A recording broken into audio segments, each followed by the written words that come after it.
ఈ liquor scam కి సంబంధించి చాలా రకాలైనటువంటి అనుమానాలు ఉన్నాయి. రాష్ట్ర వ్యాప్తంగా మద్యం ఎక్కువ అమ్మితే లంచాలు ఇస్తారా, తక్కువ అమ్మితే లంచాలు ఇస్తారా? ఇంత చిన్న లాజిక్ ఎలా మిస్ అయ్యారు మీరు?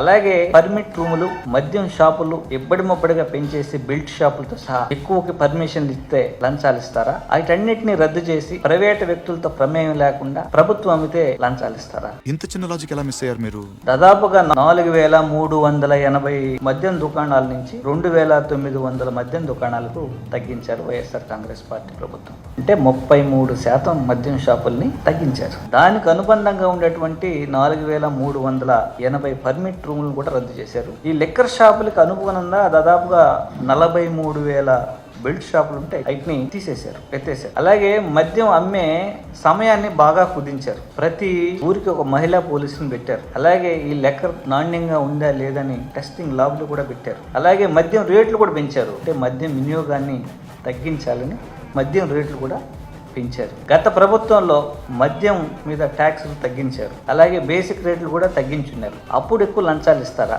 బేసిక్ రేట్లు పెంచి అలాగే ట్యాక్సులు పెంచిన దానికి లంచాలు ఇస్తారా? ఇంత చిన్న లాజిక్ ఎలా మిస్ అయ్యారు మీరు?